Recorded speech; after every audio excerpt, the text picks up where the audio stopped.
Antiques Roadshow from New Orleans. Tonight at 7 on Arizona PBS. Thanks for watching Arizona PBS, a viewer-supported community service of Arizona State University.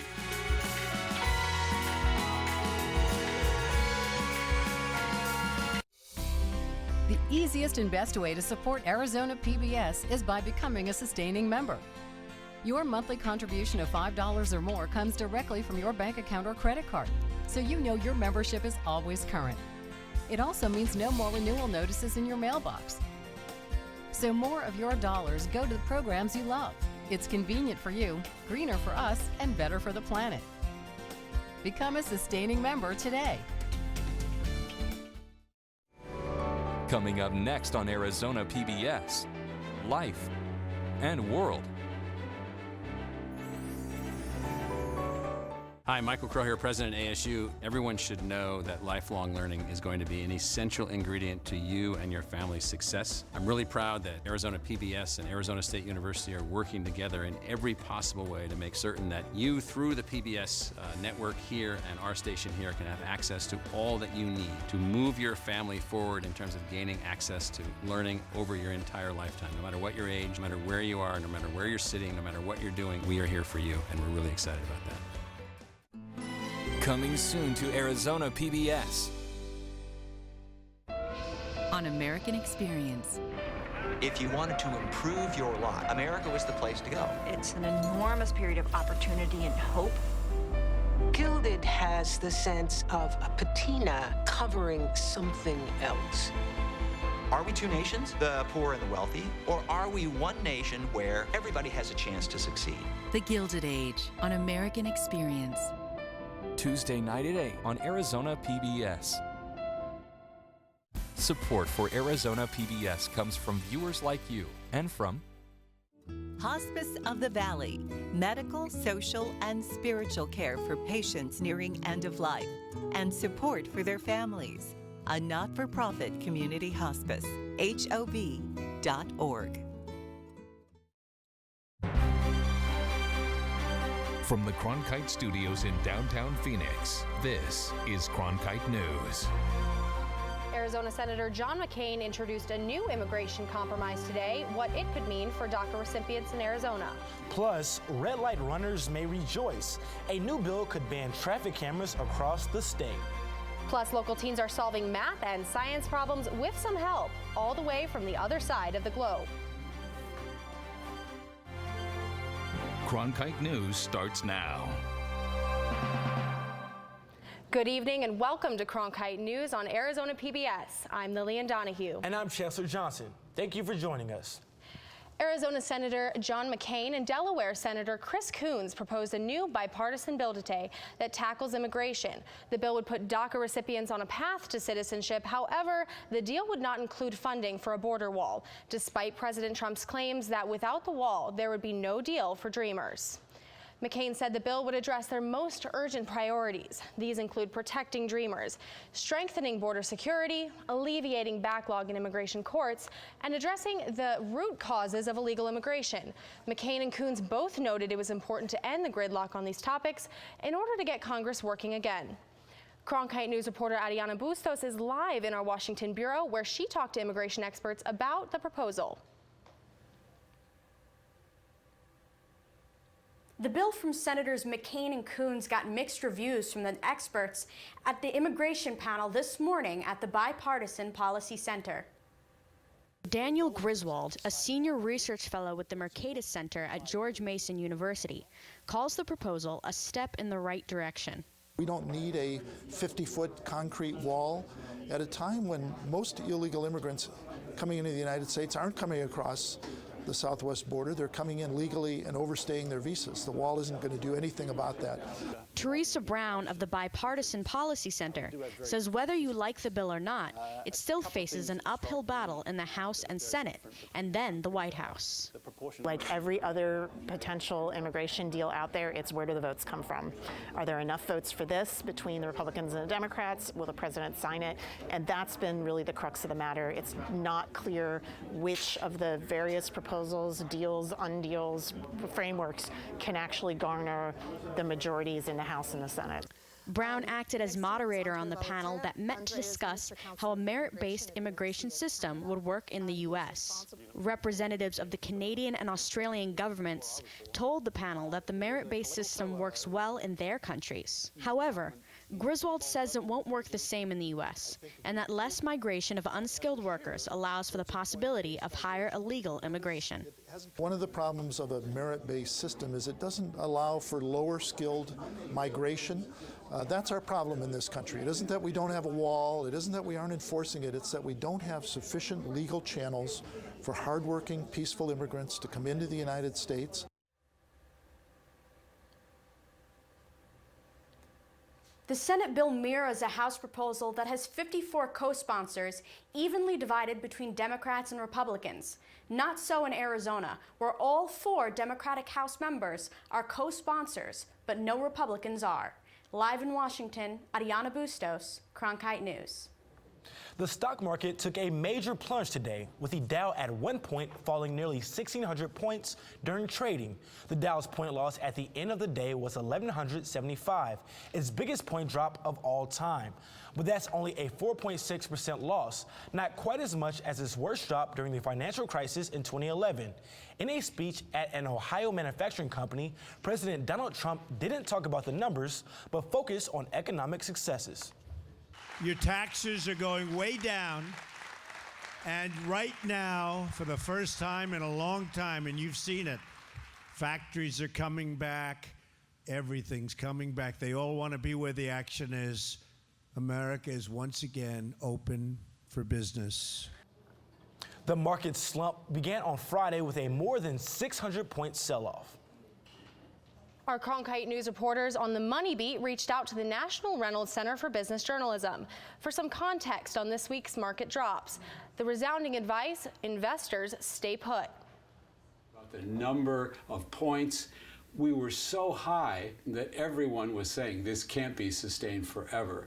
And so wham, when we saw the jobs report was strong, when we also saw that the Fed was raising interest rates, people started worrying about inflation, worrying about the market was too high, and as a result, we had our drop today. Count on continuing coverage from our reporters on the Money Beat. Follow our Cronkite News social channels for updates and find us online at cronkitenews.azpbs.org. Shaking windows and loud takeoffs are just a few of the things that disrupt the residents of Phoenix historic neighborhoods when the FAA changed the flight paths for Sky Harbor Airport. As Madison Miller reports, after a 3-year legal battle, the FAA plans to meet with the residents about the noise issue. We've had a variety of impacts in the neighborhoods. We've had windows rattle and shake. We've had difficulty in having conversations outdoors. It's really hard to have outdoor experiences. Residents of Willow, FQ Story, and other historic neighborhoods filed a lawsuit over the FAA's flight path change. That brought Sky Harbor airplanes over their homes. Last August, the D.C. District Court of Appeals found in favor of the neighbors.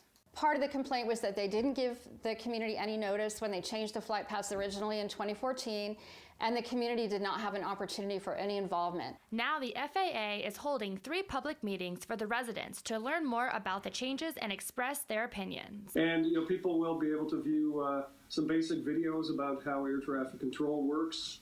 They'll be able to see the changes that we're proposing. Neighbors hope the plan means the neighborhood will once again be peaceful. Picnics, quiet time, reading a book outside.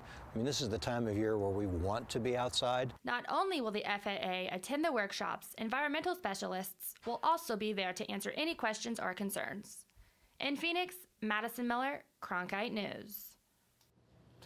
The hearings will be held at 5 p.m. at the following locations: Tuesday at Maryville High School, Wednesday at Cesar Chavez High School in Laveen, and Thursday at Horizon High School in Scottsdale. A bill to completely ban photo radar cameras is up for a vote at the state Senate Capitol this afternoon. Reporter Nicole Gutierrez is back at the Capitol to track the latest on House Bill 2208. We're here outside the House of Representatives, where there is an expected vote on the bill. So far, there hasn't been any action on the bill that has raised concerns on safety. Most of the time, I feel like I don't even notice them. red or green light, they're never off. A lot of people keep speeding anyway. Paradise Valley Police Department says they see these cameras act as force multipliers. Photo enforcement can take the place of several officers. It's a very cost-effective tool to reduce speeds and increase traffic safety while not having to add more officers, which can be very expensive to the taxpayers and the residents. According to the Paradise Police Department, these cameras have helped slow down drivers and prevented accidents. With the population increases, the distraction increases in town, we had 208 accidents last year compared to 430 years ago. After we put those speed signs up, we saw our traffic citations go down 40 to 60% in those locations. For us, that's a win. For us, it's all about behavior modification, slowing drivers down. For Representative Grantham, who first proposed a bill back in 2016, says these cameras don't serve their purpose. It's actually being shown in many areas to cause more accidents than it prevents. It's turned into a massive revenue generating tool, which is why towns like Paradise Valley are so interested in keeping photo radar. Photo radar cameras in cities are a statewide concern, according to Grantham. Only affecting the citizens of their town, but they're affecting everybody who has to go through their town to go from point A to point B. Drivers like Tolton say they've seen cameras go off at wrong times. I've seen them, either they're working when people are not obviously accelerating the speed, or maybe it's another car that causes it to go off and then it's a secondary car. So I'm not a big fan of them. This legislation comes up every year, so it's not a new thing for us. What we really want people to get across is, for us, this is about traffic safety, it's not about revenue. And anytime you privatize law enforcement, you really incentivize bad behavior. What you basically have right now is you have private industry profiting off of their ability to issue more and more tickets. We're still in standby. In Phoenix, Nicole Gutierrez, Cronkite News. With another rise in minimum wage, some companies are taking innovative steps to save money. Coming up on Cronkite News, how these problem-solving techniques, like installing self-order kiosks, may actually be costing people their jobs. One STEM program has some Valley High schoolers going the distance when it comes to science projects. Their lab partners are in Egypt. We'll explain. I'm Judy Woodruff, anchor and managing editor of the PBS NewsHour. The journalists of tomorrow face a fast-changing media landscape, but quality news remains vitally important to our communities, our country, and our world. At ASU's Walter Cronkite School of Journalism and Mass Communication, students learn solid, reliable reporting, holding the powerful accountable, and rebuilding the public's trust. The Cronkite School and Arizona PBS, preparing the next generation for a stronger future of journalism. As journalists at Cronkite News, we report on stories that matter to you by focusing on the local impact. We dig deeper and work tirelessly to keep you informed. Live in Wickerburg. Live in Los Angeles. In Cleveland. In Washington. In Louisville. From Jerusalem. Live in Philadelphia. From around the world to right here in Phoenix. At Cronkite News, we report the facts and stick to the truth. Millions of people die every year from drinking dirty water. I would never have felt I had the ability to do something without ASU pushing me. We built filtration systems out of local materials with the people. To see those kids drink clean water for the first time, it's the most rewarding feeling that you can ever have. I went to ASU because I wanted to change the world. The thing I never would have expected is how the world would have changed me. A new paper from the Goldwater Institute says boosting minimum wage has an often overlooked impact on taxpayers. In a case study based on Arizona's Department of Developmental Disabilities, the paper notes that without proper training to help low-wage workers, Arizona's minimum wage hike will either result a greater taxpayer burden or diminish quality of service. Los Angeles Bureau reporter Brooke Dangabaye is tracking the minimum wage impact across the Southwest. Brooke? Thanks, Chancellor. Both Arizona and California increased their minimum wage by 50 cents this year. The concern with the increase is that it may cause employers to eliminate jobs. I visited McDonald's with self-serve technology in Inglewood, not far from here, and found out this automation has not replaced traditional jobs yet. Walk in into this Inglewood McDonald's and submitting your order is as easy as this. It's one of many Southern California fast food restaurants which have adopted a self-serve method of ordering. It helps with the average check per customer. Although sales are increasing because customers enjoy this technology, experts worry it can reduce employment in the future. Find substitutes, usually technological substitutes. On January 1st, California's minimum wage rose to $11.50 for businesses under 26 people and $12 for larger companies. With minimum wage rising, experts say it's possible to see more jobs replaced by technology. Meanwhile, Pepperdine University economics professor Ron Batchelder says those that remain will become more competitive. It is not going to be a good policy, by and large, for less skilled workers. So those workers better go out and get some skills, better invest in an education. But it has not affected anyone yet, at least at this McDonald's. Employees get laid off because of the touchscreens?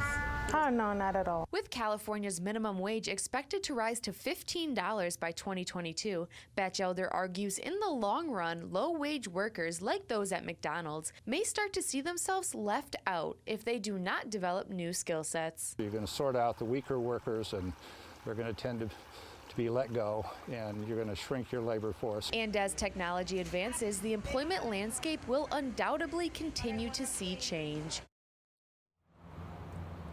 Other fast food restaurants like Wendy's and Panera Bread have adopted the new self-serve method of ordering. It will be interesting to see if there are more early adopters, such as retail establishments. From Los Angeles, Brooke DeGumbia, Cronkite News. Science projects have come a long way with new strides in STEM education. Olivia Richard shows us where some students are communicating internationally through the common language of science. Lillian, what if you walked into a class and were told you had a group project, but your partner wasn't even in the same country? Some young women at Xavier College Prep in Phoenix are talking science with students more than 7,000 miles away. I consider it a language of the universe. Okay, everybody speak it in the same way. Students at Xavier College Prep are learning to express themselves in ways most teens don't. The Leadership Through Problem-Based Learning initiative is a program that unites girls at Xavier Prep with their female counterparts at Al Farouk Islamic Language School in Cairo, Egypt. What started as a group project has evolved into a friendship of kinetic proportions. I expected it more to be like school, but in actuality it's just like fun and kind of free to do whatever you want. The program encourages students to make the leap into solving complex biology and physics problems in a creative way, setting a trajectory towards real-life applications and various scientific techniques. Each Xavier student partners with one or two scientists from Al Farouk, sharing ideas and data to execute their projects both in Cairo and Phoenix. I think certainly if our global leaders and American leaders had a sense of being able to work with people who are different, we would all be much better off. As in most group projects, there are misunderstandings. I don't know, they just thought that we viewed them a certain way that we really didn't, which was kind of upsetting for us, but we had to get over it and just make sure they understood that, you know, we weren't going to judge them because of like their religion or anything like that. Leading to better bridges in science and understanding. They talk together with different cultures, with different places and all to reach a solution for the problems. Just only by thinking and listening to each other. That's what I hope. This is the first year for the program, which is funded through the U.S. State Department's Stevens Initiative. It's a grant named in honor of Ambassador J. Christopher Stevens, who was killed in the Benghazi attacks. The goal is to expand the partnership to include other countries like China, India, Greece, and Japan. In the Broadcast Center, Olivia Richard, Cronkite News. The Waste Management Phoenix Open came to a close yesterday, and all that remains is a lot of trash. Coming up on Cronkite News, we're taking a look at how this trash will be disposed of to keep up the event's reputation as one of the largest zero waste events in the world. And believe it or not, temperatures are still going to continue to rise. Stay tuned for your full 7-day forecast. I'm Ted Simons, host and managing editor of Arizona Horizon. Join us each weekday at 5:30 and 10 as we bring you the top newsmakers who impact the state. We cover the stories in depth that shape and affect our local communities, and we take the time to ensure that all voices are equally heard. For more than 30 years, Arizona Horizon has been your voice and your source for what matters most, right here on Arizona PBS.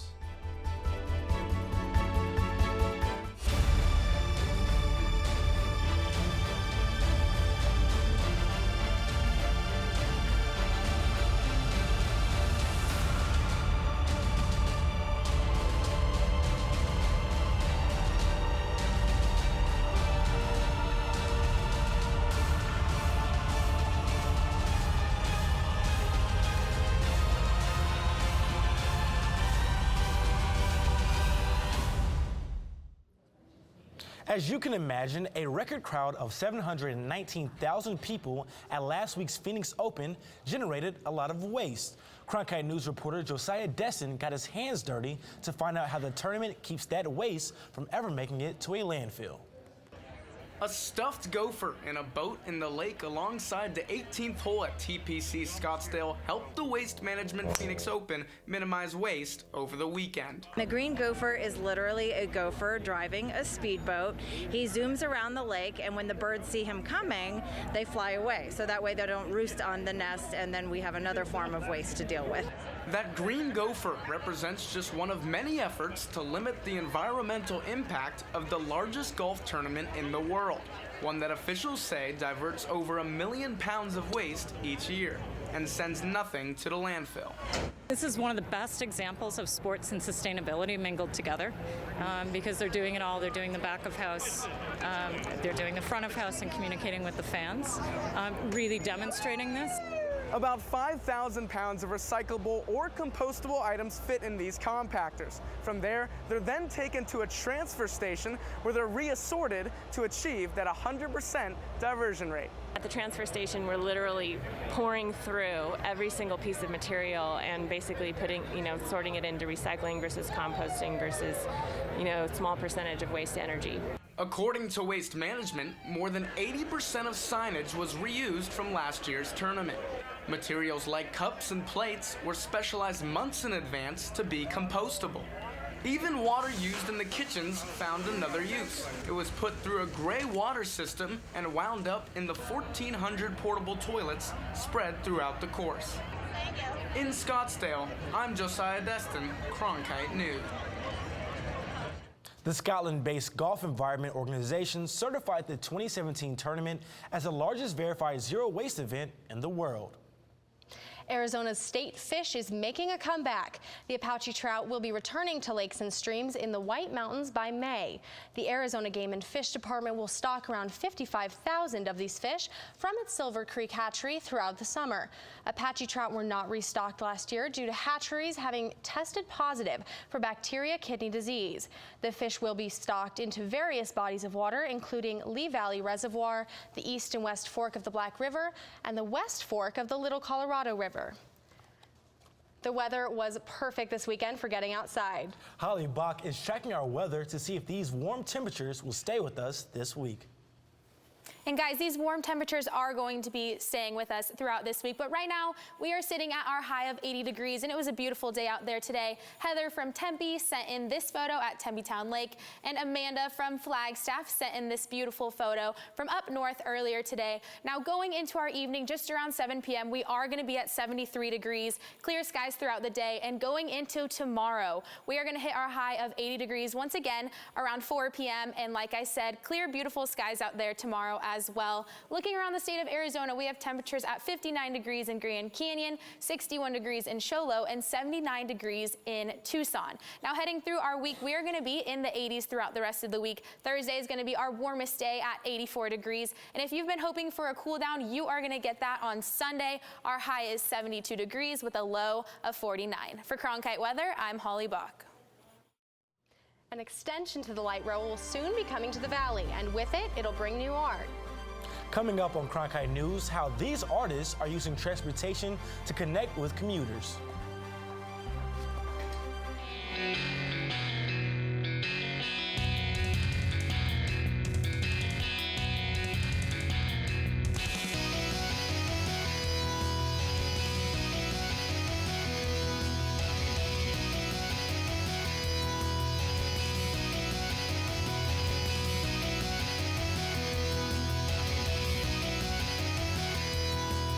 Cronkite News weeknights at 5 on Arizona PBS. Fridays, it's at Cronkite News, your social sharing connection where you choose the news. Facebook likes and shares, tweets, retweets, and favorites. YouTube views and subscriptions. We're watching you watch us.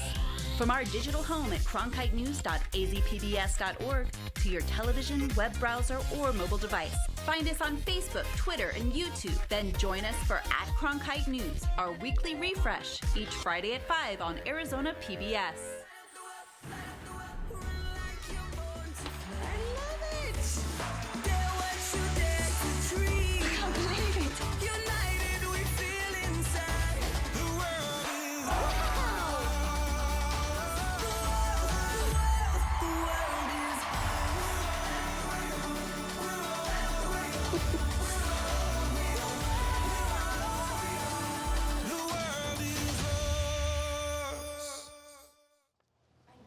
Valley Metro artists and South Phoenix community members all came together over the weekend at a public meeting discussing and showing the kind of artwork that will be an important part of the light rail planned for that part of the city.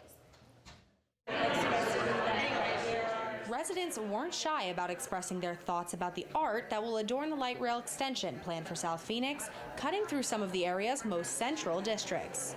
The owl symbolic of wisdom and knowledge. Martin Moreno is personally invested in the project as both a resident and artist. He and his partner are among 14 artists chosen by the community to participate, bringing color to riders' commutes. We're both longtime residents of South Phoenix, so we know the area.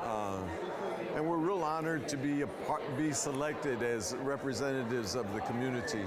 Martin's project will give residents the opportunity to actually become a part of the artistic process. The hand-painted tiles will be designed by the community. We'll hold a number of workshops where they will come up with the ideas.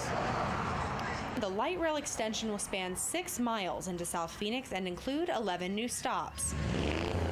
It will be another form of transportation for those who work and live there, hopefully helping to continue revitalize the area. The miles-long extension is going to run all the way down Central and end right here at the intersection of Baseline. South Phoenix itself, it's a very diverse community. There's so much rich history and culture, and we really want to make sure that we capture that with the South Central project. I'm excited for it to come. The community I work in has been waiting for this. People want their stories shared, and they also want to be inspired and hopeful for the future. And I think that that's what this community meeting, like this do. Valley Metro officials are planning more community meetings with the residents during the planning process. Once started, the construction of the South Phoenix Light Rail extension is expected to last until 2023. Cronkite News is proud to be the news division of Arizona PBS. Here's what's coming up on Arizona Horizon and PBS NewsHour. Monday on Arizona Horizon, PBS Frontline producer Rainey Aronson Rath will join us to discuss investigative journalism, and we'll look at how one foundation is looking to improve education in the Valley. That's Monday on Arizona Horizon. I'm Judy Woodruff on the next NewsHour. 5 months after a hurricane caused record flooding in Houston, what went wrong and what's being done to keep it from happening again? That's Monday on the PBS NewsHour. That's it for Cronkite News tonight. Thanks for joining us. For top Arizona stories anytime, go to cronkitenews.azpbs.org.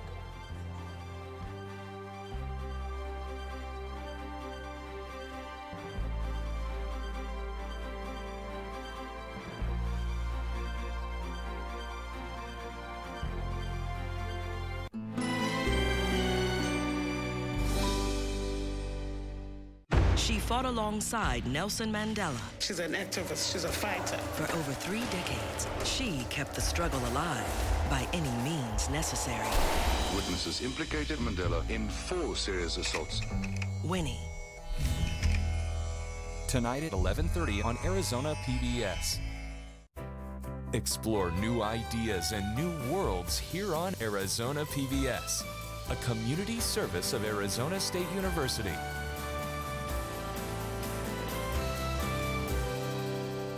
Arizona PBS programming is brought to you in part by the underwriting support of local businesses. Learn how you can support Arizona PBS and grow your own business by reaching viewers like you. Call 602-496-8664 or azpbs.org/underwriting.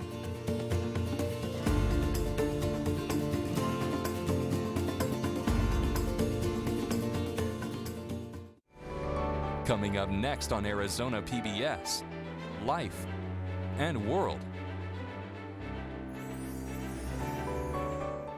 Millions of people die every year from drinking dirty water.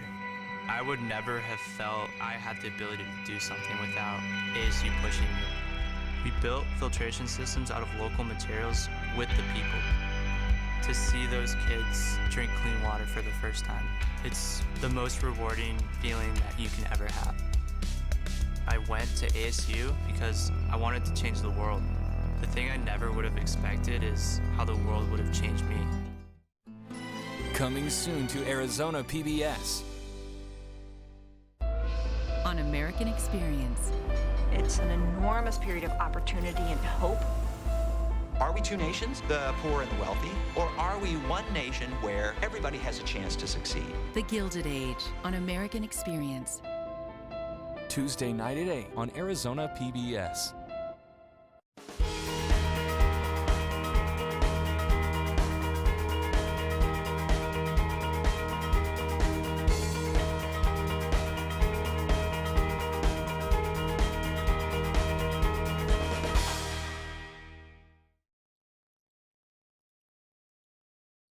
When you want to be more inspired, Arizona PBS delivers unforgettable experiences in music, theater, and the arts. Thanks to you. And the Heard Museum presents the 28th Annual World Championship Hoop Dance Competition on February 10th and 11th, featuring world-class native hoop dancers from the U.S. and Canada. More information at heard.org.